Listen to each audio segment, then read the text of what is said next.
প্রিয় মাধ্যমিকের ছাত্রছাত্রীরা, আজকে তোমাদের বিভাগ উঙর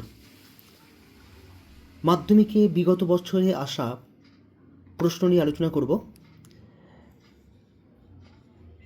নিম্নলিখিত প্রশ্নগুলির থেকে যে কোনো দুটি প্রশ্নের উত্তর লিখতে হয়। নম্বর থেকে 5 দুগুণে 10। শুষ্ক অঞ্চলে বায়ু ও জলধারার মিলিত কার্যের ফলে সৃষ্ট ভূমিরূপগুলির চিত্রসহ বর্ণনা করো। বায়ুমণ্ডলে উষ্ণতার তারতম্যের প্রধান 3টি কারণ ব্যাখ্যা করো।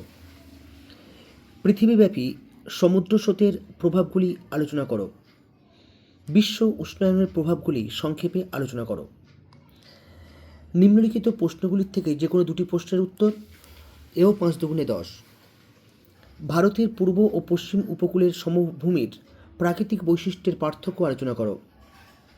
ভারতে ইক্কু চাষের অনুকূল প্রাকৃতিক পরিবেশের বর্ণনা দাও। পশ্চিম ভারতে পেট্রোরসায়ন শিল্পের অধিক উন্নতির কারণগুলি ব্যাখ্যা করো। ভারতের জনসংখ্যা বণ্টনের তারতম্যের 5টি কারণ আলোচনা করো।